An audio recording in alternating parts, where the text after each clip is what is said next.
안녕하십니까. 강서장도 투자기회가 있고 약서장도 투자기회가 있습니다. 그래서 바로 황소도 돈을 벌고 곰도 돈을 번다는 격언이 있는 것이죠. 그러나 욕심 많은 돼지는 잡아먹힙니다.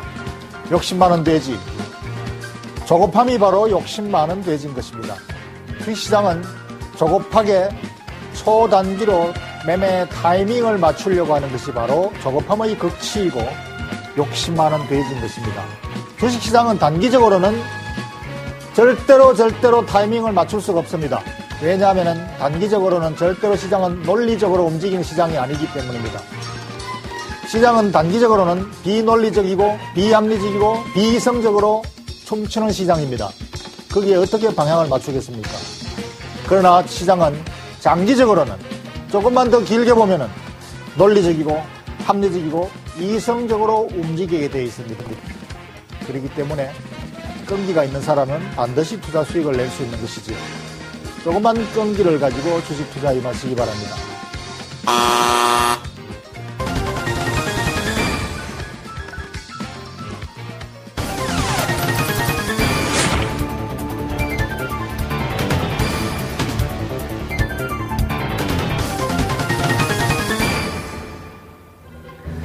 경기주가 컴백을 하고 있습니다. 아직까지 이 컴백이 본격적으로 시장으로 들어오는지 아닌지 아직까지는 조금 판단하기가 이릅니다만은 그러나 징후는 상당히 좋습니다. 어제까지만 해도 시장이 비논리적이고 비이성적이고 비합리적으로 온통 헝클어져 있었습니다. 시장은 그야말로 마니플레이였죠. 마니플레이. 상품 시장으로 흘러들어갔던 투기 자금이 급히 달러로 빠져나오는 흐름. 이 때문에 에너지도 놀라서 같이 덩달아서 팔고 나오는 플레이. 이것이 다시 또 상품 시장으로 들어갔다가 유로 약세, 유로를 팔고 달러를 사는 흐름. 이러한 것들이 와락가락 왔다 갔다 하는 것이 바로 시장 간의 자금 흐름이고 바로 마니플레이였죠. 마니플레이. 시장은 언제나 디맨드 플레이, 그러니까 경기를 가지고 설명하는 것이 원칙입니다. 그러나 원칙적인 흐름은 장기적으로 논리적인 설명이고 단기적으로는 이러한 마니플레이가 항상 시장을 온통 흔들어 놓고 이해하기 곤란하게 만들어 놓습니다. 그래서 이 흐름이 지금 어느 정도 수습이 되고 오늘 경기주가 일제히 고개를 드는 모습이 지난 몇 주간의 흐름과는 조금 달라 보인다. 지난 몇 주간은 단순히 에너지주에서 자금이 빠져나왔다가 들어갔다가 빠져나왔다가 들어갔다가, 이것은 바로 상품 시장에서 자금이 빠져나왔다가 들어갔다가 하는, 또는 유로 화폐 시장에서 달러 화폐 시장으로 들락날락하는 이러한 단기적인 흐름이었습니다만은 지금은 전반적으로 경기주의 흐름이 확산되어서 조금 광범해졌다. 그런 걸로 봐서 시장이 자금이 다시 주식시장으로 조금은 물꼬를 트이는 듯한 느낌을 줍니다. 지금 에너지주뿐 아니라 자동차, 경기 관련주, 대부분의 자동차 또는 IT, 또 중국 경기주, 캐터필러, 또 일본 경기주, 토요타 자동차, 이러한 것들이 전반적으로 모두 고개를 틀고 있습니다. 이것은 상당히 좋은 징후 같습니다. 반대로 방어주는 그동안의 약세장에서 방어주가 고개를 들었다가 다시 꺾이는 모습, 이것은 결국 방어주를 팔고 다시 경기주로 들어온다는 것은 주식시장이 다시 랠리의 조짐을 보인다라고 볼 수가 있는 것이죠.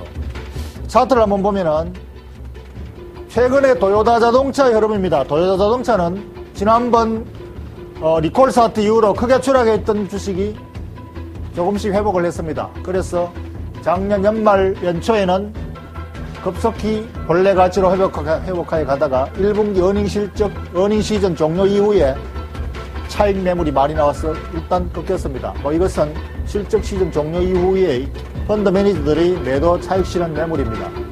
이것은 특별한 요인이 있는 것이 아니고 바로 시장 요인이라고 볼 수 있죠. 그런데 여기서 한 번 더 크게 추락한 것은 바로 일본의, 이게 3월달인가요? 3월달에 일본의, 여기까지 왔다가 여기서 크게 추락한 것은 일본의 대지진 때문이었죠. 대지진의 후유증으로 인한 부품 공급 차질로 인해서 다시 약세를 보이다가 최근에 다시 반등을 하고 있군요. 이 반등의 힘이 상당히 강합니다. 이것은 이제 일본의 대지진이 본격적으로 복구 사업에 들어가기 전에 아마 정지 작업이 어느 정도 완료되었고 또는 가동 중단되었던 공장이 대부분은 이제 정상 복구가 됐다라는 신호로 받아들이면 되겠습니다. 그래서 이렇다면 일본 경기 관련주도 조금씩 하나의 개선의 신호가 나오지 않을까 생각합니다. 이처럼 경기 관련주가 고개를 들 때는 약세장 방어주가 고개를 숙이고 경기 관련주가 고개를 숙일 때는 약세장이 방어를 숙이고 그래서 경기 관련주가 A자형의 흐름이면은 방어주는 V자형의 흐름이다. 정반대의 역상관 관계를 가지고 있죠. 그래서 이 흐름이 지금 거꾸로 서로 상반되고 있다. 미국의 대표적인 경기 관련주면은 지금 미국은 미국 자체 내부의 경기의 모멘텀이 강하지 못하기 때문에 주로 중국에 의존하고 있습니다. 그래서 중국 관련주는 캐터필라가 대표적인 경기주라고 할 수 있습니다. 이것이야말로 중국 관련주죠. 최근에 중국 시장의 약세와 함께 중국의 인플레이션 파이팅으로 인한 경기 둔화와 함께 고개를 꺾었습니다. 반면에 프록텐더 갬블은 이 약세장에서 강세의 흐름을 이어갔습니다. 그래서 이 경기주의 A자형 흐름과 방어주인 프록텐더 갬블의 V자형 흐름, 이것이 정확하게 역상관이기 때문에 우리는 포트폴리오를 두 개를 균형된 포트폴리오를 짜게 되면 이러한 변동 흐름에 관계없이 안정적인 투자 수익을 항상 유지할 수가 있습니다. 그래서 아무리 강세장이든 약세장이든 균형된 포트폴리오가 중요하다는 것을 다시 보여주고 있죠. 어쨌든 간에 지금 경기주가 다시 살아나고 방어주가 고개를 숙인다는 것은 주식시장의 강세장의 시그널로 조금은 관심 있게 봐야 되지 않을까 생각합니다.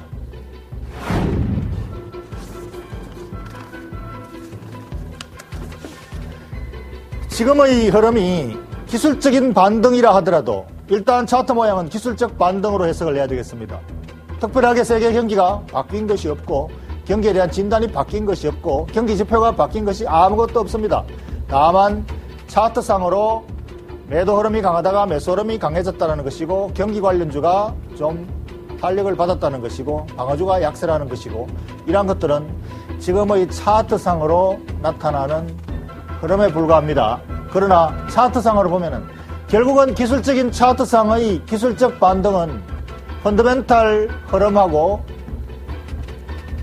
장기적으로는 궤를 같이 하게 됩니다. 그래서 변곡점 신호로서는 어쨌든 간에 강세장은 기술적인 차트가 변곡점을 보여줘야만이 가능한 것이죠. 지금 이 차트로 보면은 기술적으로 이격도가 충분히 조정되어 있는 상태죠. 아마 한 번 더 어떤 충격이 온다면은 그 아래 기술 이동 평균선으로 한 번 더 추락할 수가 있습니다만 어쨌든 이격도는 거의 바닥 수준에 근접해 있죠. 이 수준은 지난번 이 랠리 전의 수준이나 그 전에 이때는 일본 대지진 때문에 한 번 더 충격을 받아서 여기까지 떨어졌었죠. 아마 일본 대지진이 없었다면 여기서 아마 반등을 했겠죠. 이렇게. 그래서 벌어졌던 이격도가 줄이고 벌어졌던 이격도가 줄였다면 다시 이격도가 벌어질 것이다. 여기서도 마찬가지로 이격도가 벌어졌기 때문에 줄어든 것이고 기술적인 반등이라는 것은 결국은 강세장의 전환점에서 나타나는 것이다. 물론 이러한 기술적 반등은 추가적인 하락을 예고하지만 여기서는 거의 바닥 수준에 근접해 있다라면은 랠리의 거의 시초 단계로 우리가 해석해봐도 되지 않을까. 이렇게 본다면은 기술적 반등은 바로 최바닥은 아니더라도 바닥 다지기 정도는 된다라고 보겠습니다.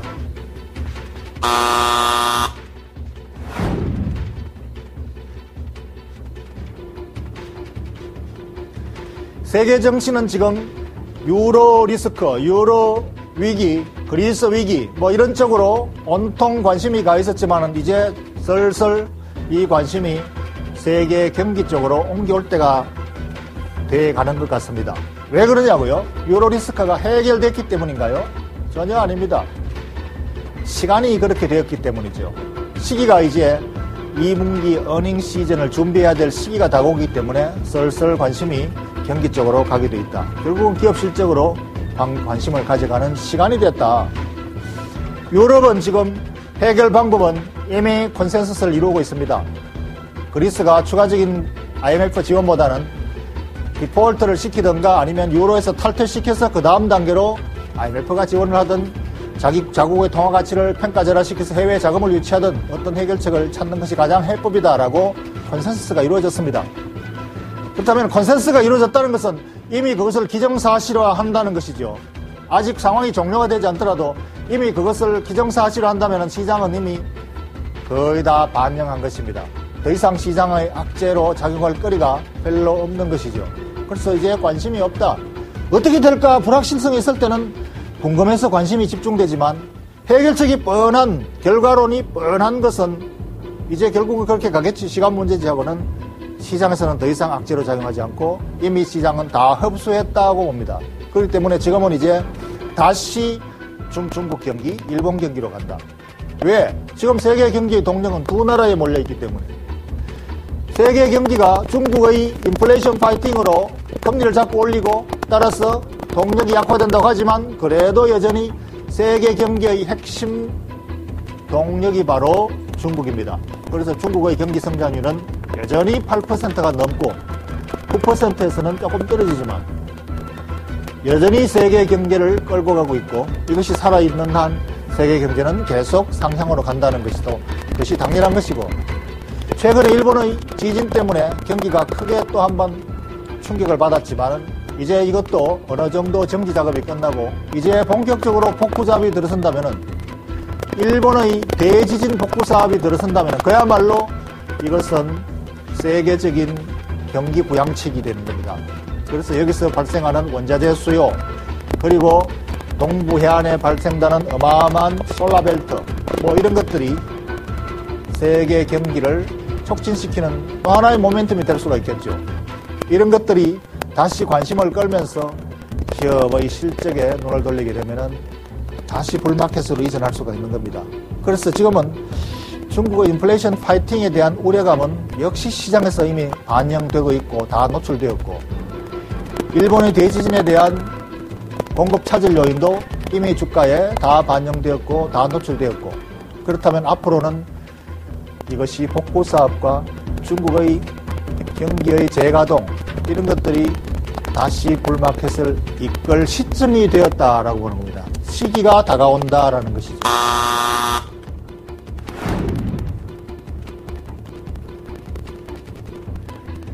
그래서 투자자는 지금 조금만 더 끈기를 가지고 기다리면은 시기가 곧 다가온다라고 볼 수 있습니다. 2분기 프리어닝 시즌이 다가오고 있습니다. 그래서 지금은 2분기 프리어닝 시즌에 대한 대비를 해야 되고 포트폴리오를 구축을 해야 될 때입니다. 이미 또다시 주가가 다 올라버렸을 때 매수 시기를 놓쳤다고 하는 것보다는 저가 수준에서 조금씩 분할로 구축을 해 들어가는 것이 가장 합리적이고 장기적으로 대응하는 방법입니다. 지금 프리어닝 시즌에서 대비해야 될 포트폴리오 진입 섹터는 역시 경기주입니다.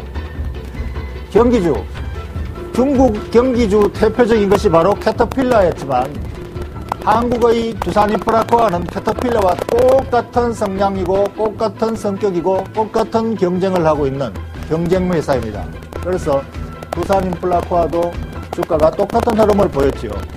똑같은 흐름을 보였는데 캐터필러가 고개를 들고 간다면 두산인프라코아도 당연히 고개를 들고 따라갈 수가 있고 최근에 이격도가 많이 벌어져 있는데 아마 이 이격도도 더 빨리 좁힐 수 있다면 두산인프라코아도 지금쯤은 진입해야 될 시점이 아닌가 생각을 합니다. 그래서 지금은 2분기 프리어닝 시즌에 대한 대비를 하는 투자 전략을 수립하는 것이 좋겠습니다.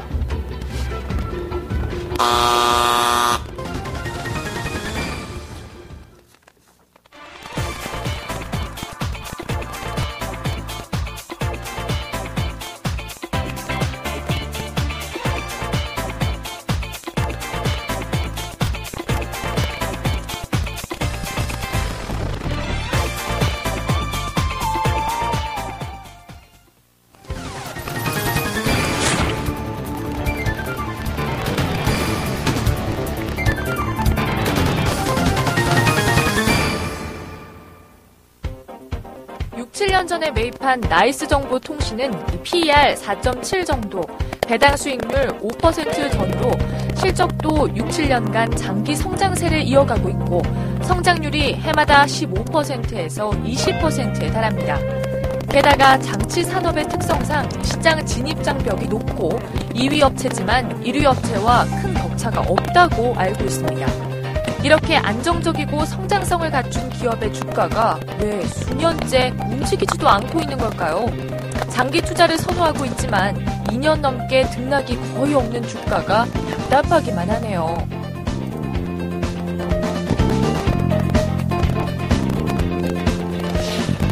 예, 소형 가치주들이 움직임이 최근에 거의 죽어 있습니다. 이것은 아마 최근에 주로 대형주 위주로 플레이가 이루어지고 개인 투자자보다는 대부분 해외 투자가나 해외 기관 투자가나 국내 기관 투자가의 장이 시장을 이끌기 때문에 아마 소외주로서의 좀 억울한 가치 평가입니다. 기업의 가치는 그야말로 안정적인 수익을 내고 있고 배당 수익률도 비교적 좋은 수준이고 그리고 재무 리스크도 거의 없는 매우 안정적인 회사입니다. 그러나 소형주가 또 특히 소형 가치주가 제값을 못 받고 있는 것은 그동안에 단기 수급에 의한 주가 등락이 너무나 심했기 때문에 개인 투자자들이 아마 그것을 따라잡는 그동안에 손실을 오히려 많이 봤던 그런 경험이 있기 때문에 별로 움직임이 없는 그런 흐름을 보이고 있습니다. 그래서 이 흐름은 조만간 바뀔 것 같지는 않습니다. 다만 하나 더 이 회사에 대해서 그래도 투자 접근시 유의해야 될 점은 매우 안전하고 아마 은행에 예금해 놓는 것보다는 이 회사를 가지고 있는 것이 더 나을 수도 있습니다. 그렇기 때문에 포트폴리오 중에서 아주 소액 부분은 안정적인 포지션으로 가지고 있어도 무난합니다만은 적극적인 투자 운용상에서는 아마 별로 움직임에 대해서 큰 기대를 걸지는 어렵지 않을까. 그러나 어느 날 갑자기 시세가 분출할 수는 있습니다. 그렇지만 그것을 기대하고 가져간다는 것은 그야말로 너무나 지루한 종목이죠. 이 종목은 PER이 4.5배, 매우 저PER입니다. PER이 낮다고 해서 반드시 기업 가치가 저평가되어 있다는 것은 아닙니다. 기업은 성장 가치로 평가받고 최근에는 성장 가치에 대한 시장의 유행이 그리고 또 인기가 굉장히 높아져 있습니다. 온통 성장주, 미래 성장주 찾기에 시장이 힘이 집중되어 있습니다. 그렇기 때문에 이 회사는 성장성이 디스카운트, 성장 프리미엄이 없다라는 것이 PER이 낮은 이유가 되겠습니다. PER이 성장성이 있으면서도 PER이 낮다면 그야말로 저평가죠. 그러나 이 전자결제 시스템 회사는 국내에서 몇 개가 거의 시장을 견점하고 있고 국내 시장이 더 이상 늘어날 가능성이 별로 물론 있습니다만은 그렇게 높지 않다. 성장이 매우 느리고 시장은 제한되어 있다. 닫혀있는 시장에서 시장의 쉐어가 정해져 있다면은 성장 가치가 별로 떨어지는 것이죠. 그 때문에 시장은 PER이 5배 이하 수준에 밖에 부여를 하지 않는 것이죠. 그렇기 때문에 무조건 PER이 낮다고 해서 저평가되어 있다고 해서 접근하는 것은 단기적인 성장 모멘텀이 있기 때문에 매우 지루할 수가 있습니다. 그렇게 판단하시고 그러한 기준 하에서 제한된 범위에서 운용을 해야 그에 대한 상대적인 상실감이 좀 줄어들지 않을까 생각을 합니다.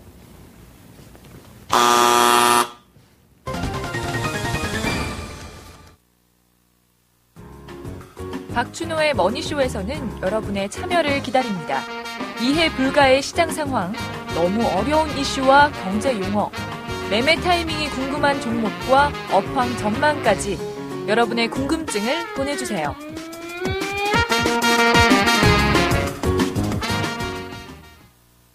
이 종목 투자자한테 참 좋은데 진짜 좋은 종목인데 어떻게 표현할 방법이 없네. 이 종목 머니쇼에서 가르쳐드리겠습니다. 냉철한 분석과 확실한 판단으로 무장한 개미의 동반자 박준호. 주식시장은 장기적인 관점에서 봐야 됩니다.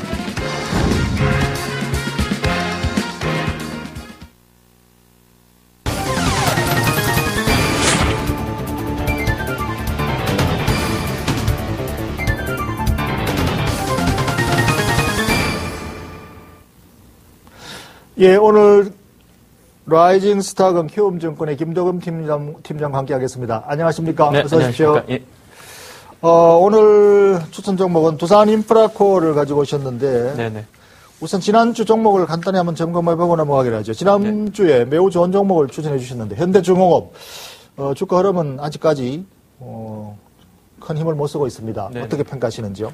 일단 지난주 주가가요. 중장기 추세 때 하단 부분에서 반등 시도를 보였기 때문에 그러한 부분들이 복귀가 된다라고 하면은 뭐 추세적인 상승을 계속 좀 이어나갈 수 있다. 이런 말씀 좀 드렸는데 일단은 뭐 그런 이탈이 살짝 좀 그 추세대로 이탈하려고 하는 모습들이 최근에 좀 그 형성이 좀 되고 있습니다. 물론 이제 펀더멘탈이라든지 중장기적인 얘기들은 긍정적일 수 있겠습니다만 일단 추세에 대한 내용들을 그냥 간과할 수는 없는 부분이 있거든요. 그렇기 때문에 만약에 43만 원에 대한 얘기들이 이탈이 되게 되면 추가적인 하락을 통해 가지고 43만 원 이탈하게 된다라고 하면 일단은 비중을 좀 축소 혹은 매도 관점을 말씀을 드리겠고 또 경기 둔화에 대한 우려들 때문에 지금 최근에 내용이 나타나고 있습니다만 다만 지금 현재 구간에서 일단은 시장이 기술적인 반등을 좀 보이고 있습니다. 이 구간이 외국인 수급이 추가적으로 이어진다라고 하면은 추세적인 반등 쪽으로도 이어질 수 있다. 그렇다라고 하더라도 일단은 추세를 보고 들어간 종목인데 다시금 상승 추세를 못 들어간다고 하는 것은 일단 46만 원 구간에서 일단 추가적인 반등의 구간에서 일단 좀 축소를 시켜가지고 향후 오히려 21선이라든가 추세가 점진적으로 돌아오는 내용에서 다시 한번 재접근을 말씀 좀 드려보도록 하겠습니다. 와, 현대중공업 같은 이런 우량주를 손절해야 됩니까? 43만 원 빠지면은? 네. 일단은 말씀 좀 드립니다만 우리가 이제 중기적인 관점에서 본다라고 하면 지난번에도 말씀 좀 드릴 때 PER로 따졌을 때 전 세계 조선업종 중에 주요 조선 그 종목 중에서 가장 좀 저평가 메리트가 있다라는 말씀을 좀 드렸습니다. 다만 이제 차트를 잠깐 좀 보시면서 말씀 좀 드리게 되면은 추세라고 하는 게 항상 좀 중요한데 어제 이제 OCI의 추세 이탈이 좀 발생했습니다만 중장기 추세가 일단은 이탈을 한다라고 하면은 그러한 부분에서는 일단은 어느 정도의 리스크 관리가 좀 필요하다라고 말씀 좀 드릴 수가 있겠습니다. 근데 지난번에 다시 복귀하려는 움직임에서 말씀을 좀 드렸습니다만 일단 이런 부분들을 일시적으로 이탈한다. 그러니까 43만 원에 대한 이탈이 이전에 그 지지대 부분이 될 수 있는데 이 구간까지 이탈하게 된다라고 하면은 시장의 내용에 같이 좀 부합이 되겠습니다만 추가적인 내용들로 진행될 가능성도 배제할 수 없다. 그렇게 말씀 좀 드리면서 반드시 46만 원과 43만 원 대응 방법을 말씀 좀 드려보도록 하겠습니다. 예, 장기 투자자분들은 오래 기다릴 수가 있지만 단기 트레이딩가 많기 때문에 단기적인 주가 하락을 못 견디기 때문에 어쩔 수 없이 손절매해야 되는 그런 전략을 할 수 없이 가져가야 되는 거겠죠. 네네. 예, 그렇게 정리를 해주셨고 오늘은 두산인프라코어에 대해서 두산인프라코어는 여러분이 구태여 홈페이지 들어가서 기업 탐방을 안 해보셔도 아마 충분히 알 수 있는 회사 같습니다만 그래도 반드시 기업 탐방을 하셔가지고 온라인 기업 탐방 홈페이지에 들어가셔가지고 두산인프라코어의 제품 및 서비스 이런 부분들을 확인해 보시고 시장에 접근하시기 바랍니다. 오늘 두산인프라코어는 굴삭기 회사로 알려져 있는데 굴삭기뿐 아니라 거의 절반은 공작기계라는 것은 대부분의 산업 설비에 들어가서 그 안에서 자동화 설비로 제조하는 그러한 거의 로봇에 가까운 기계를 만드는 회사입니다. 그래서 그 두 가지를 가지고 업황을 가지고 접근하면 되겠습니다. 예, 그 두 가지 업황에 대해서 설명을 좀 해주시죠. 네, 일단은 시장이 오늘 기술적인 반등을 보이고 있습니다만 시장에서 우리 주도주 영역에 속하는 종목들이죠. 오늘도 자동차, 정유, 화학도 이제 밀렸다가 좀 반등을 주고 있습니다만 이런 종목 중심으로 반등을 좀 보이고 있습니다. 근데 다만 그러한 구간에서 좀 배제됐던 업종들이죠. 오늘 같은 경우도 일부 건설이라든가 증권 이런 부분들이 지금 반등을 좀 주고 있는데 기계 역시도 그러한 범주에 좀 들어갈 수 있다라고 말씀 좀 드릴 수 있겠습니다. 지금 뭐냐면은 공작기계에 대한 내용들, 즉 사상 최고의 수주를 계속해서 좀 보여주고 있거든요. 단기적으로 지금 중국 쪽에서의 그 건설기계 쪽 이 부분들이 다소 좀 둔화가 됐다라는 측면 때문에 그런 우려 때문에 고점 대비해서 20% 정도 밀렸습니다만 이 정도 내용은 일단 가격이 좀 반영이 되었다 이렇게 말씀을 드릴 수 있겠고 선진국에 대한 우리가 뭐 경기 둔화에 대한 우려는 있습니다만 최근에 실질적으로 확인되는 데이터는 선진국 쪽의 공작 기계에 대한 수주가 계속해서 증가하고 있기 때문에 지금 사상 최고의 수주를 보이고 있거든요. 그렇기 때문에 선진국 그 기계 산업 자체는 상당히 좀 회복세를 보이고 있다. 이제 뭐 반사적인 얘기가 될 수 있겠습니다만 뭐 최대 좀 경쟁 업체인 뭐 일본 같은 경우에 공작 기계 쪽에 대한 내용들이 좀 부진을 겪고 있습니다. 이런 것들의 상대적인 반사 수혜가 좀 가능하다 이렇게 볼 수 있기 때문에 업황은 상당히 좀 뛰어나다. 뭐 상당히 좀 지금 호황을 좀 맞고 있다 이렇게 말씀 좀 드릴 수 있겠습니다.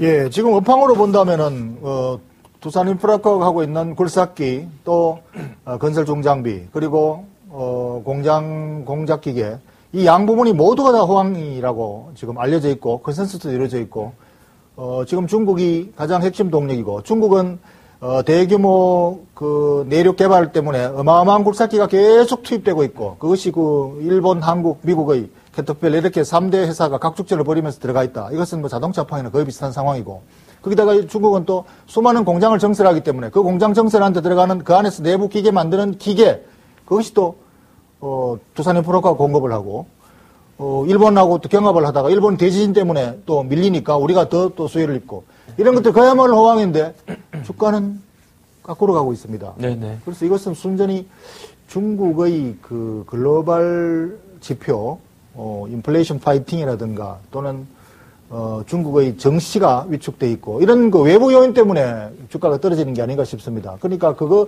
실상은 지금 엄청난 호황을 지금 고가고 있는 네네. 그런 그 상황이죠. 그러면 이 회사의 그 업종 내 경쟁력, 뭐 국내는 경쟁사가 없다고 알고 있고 네네. 일본과 미국 이런 그 선진국과의 경쟁력 시장에서 위치를 한번 파악해봐야 되지 않을까 싶습니다. 네, 일단은 여러분들 뭐 우리가 이제 뭐 굴삭기에 대해서 두산 인프라코 하면 굴삭기를 좀 떠올리시게 되는데 굴삭기 쪽의 경쟁력은 뭐 세계 3위 정도가 될 수가 있겠습니다. 즉 뭐 미국의 캐터필라라든가 뭐 일본의 고마츠 이런 업체들이 이제 경쟁 업체로 좀 대두가 될 수 있는데 그런 뭐 글로벌 손가락 안에 드는 기업이다 이렇게 말씀을 드릴 수 있겠고 미국 쪽에서의 자회사죠 밥캣 같은 경우에도 최근에 경기 회복과 더불어서 실적적인 부분들이 상당히 좀 크게 개선이 좀 되고 있습니다. 더불어 이제 공작기계도 상당히 좀 유효하다. 국내 같은 경우만 하더라도 공작기계 전방 산업은 자동차하고 IT가 될 수 있습니다. 뭐 IT는 좀 부진하다 하더라도 자동차 쪽에 대한 내용들이 워낙 강하기 때문에 공작기계에 대한 내용들도 여전히 강하게 진행이 되고 있다. 공작기계는 글로벌 탑5 정도 수준에 좀 이르르고 있다. 이렇게 말씀을 좀 드릴 수 있겠고 뭐 이러한 내용들이 이제 선진국하고 신흥국에서 좀 고루고루 포진이 되어 있는 것이 아니냐. 즉 굴삭기 관련된 내용들은 뭐 중국 관련된 내용으로 진행이 좀 되고 있고 뭐 공작기계 관련된 내용들은 최근에 선진국을 중심으로 한 그런 그 수주가 상당히 좀 강하게 진행되는 것이 계속 좀 확인이 되고 있기 때문에 뭐 업종 내 경쟁력 물론 이제 국내에서는 뭐 전혀 경쟁할 만한 업체가 없다라고 말씀 좀 드릴 수 있겠습니다. 그렇기 때문에 국내 경쟁력이 뭐 최고고요. 그다음에 이제 글로벌에서도 뭐 양 부분 모두 다 뭐 다섯 손가락 안에 드는 뭐 그런 글로벌 기업이다. 이렇게 말씀 좀 드릴 수 있겠습니다. 예, 그렇다면은 이 회사의 실적 그 추정치와 그게 근간 기업 가치가 얼마나 되는지를 한번 매겨주시죠. 일단은 두산 인프라코어 같은 경우에는 기업 실적에 대한 얘기를 뭐 EPS 가지고서 PR을 산정한다. 그걸로 목표 주가를 정한다고 하는 게 상당히 좀 어렵습니다. 그 이유는 뭐냐면은 뭐 재무적인 문제들 때문에 어려웠기 때문에 뭐 전전년도 2009년도 적자, 2010년도 PER이 130이 나왔거든요. 즉 이익이 안 났다. 즉 흑자로 돌아선 것만 해도 다행이다라는 그런 시장의 우려가 있었습니다만 올해부터는 뭐 본격적인 이익이 좀 예상이 되고 있고요. 뭐 점차적으로 좀 돌아오고 있는 내용이 나타나고 있습니다. 그렇기 때문에 뭐 EPS가 지금 뭐 2,700원 정도 뭐 시장에서 예상을 하고 있습니다만 뭐 그러한 내용들보다도 오히려 이제 일단은 지금 현재 상당히 좀 기술적으로 과매도 구간이 있기 때문에 반등을 좀 주는 구간을 기다리자. 즉 그 정고점 부분까지 일단 목표 쪽으로 좀 잡고 나서 그 다음에 시장에서 또 추가적으로 여러 가지 뭐 수주에 대한 내용들, 시장의 수급적인 내용들이 확인되는 구간에서 그러니까 기계업종의 PER 자체가 지금 업종 평균 PER이 한 33 정도 되거든요.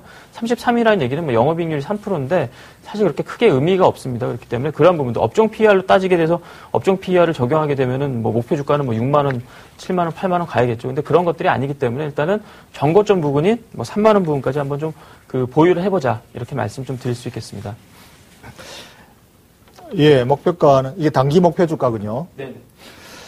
예, 업종에 대한 그 밸류에이션은 지금 턴어라운드 실적 그 턴어라운드 성장성에 목표를 맞추고 있습니다.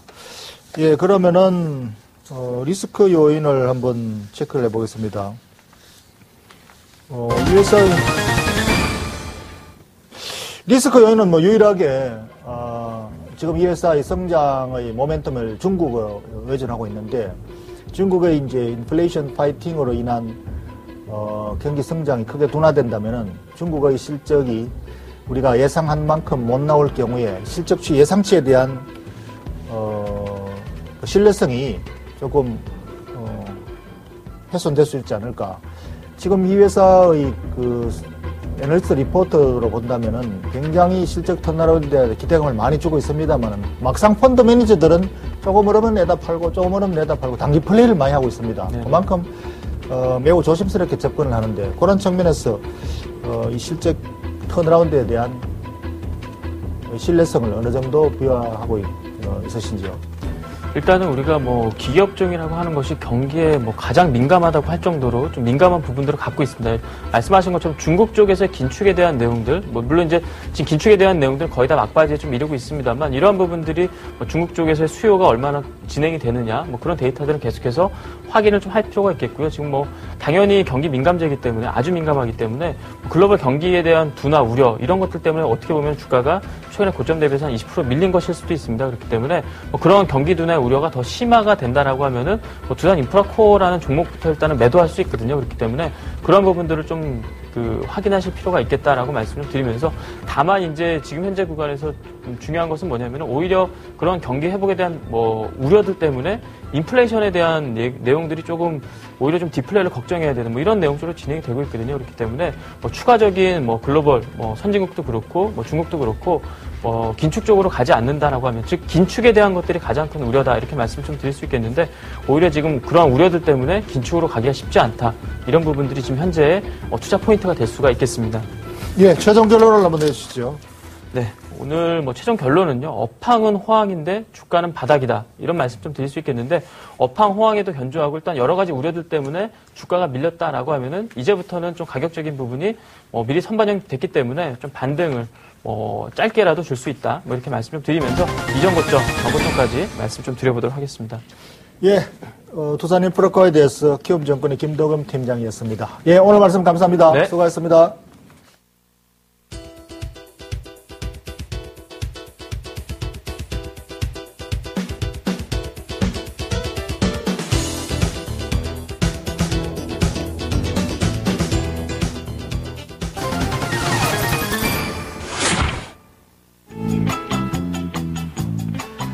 예, 마지막으로 투자 포인트 다시 한번 정리하겠습니다. 시장은 단기적으로는 절대로 합리적이고 논리적이고 이성적이지 않습니다. 단기적으로는 많이 플레이가 이루어지기 때문에 많이 돈 플레이가 이루어지고 있기 때문에 시장은 돈의 등락에 따라서 좌충우돌 좌우 등락을 거듭하는 혼란이 또는 파라독스가 판을 치는 그러한 시장 상황이 벌어질 때가 있습니다. 최근에 약세장에서도 그러한 단기 머니 플레이가 활발하게 이루어지고 있어서 시장의 방향을 가름잡기 어려웠고 조정이 많이 이루어졌습니다. 그러나 시장은 장기적으로는 결국은 논리적이고 합리적이고 이성적으로 움직이게 돼 있고 지금은 이러한 흐름이 어느 정도 마무리 국면에 진입해 있는 것 같습니다. 바닥 다지기가 조금 이루어진다면 다시 2분기 어닝 시즌과 함께 강세장이 조만간 나타날 것입니다. 지금 벌써 경기주의 흐름이 조금씩 모아지고 있습니다. 조금만 더 인내를 가지고 시장에 대응하시면은 지금은 2분기 실적에 대한 실적 플레이를 서서히 준비해야 하는 단계라고 판단을 합니다.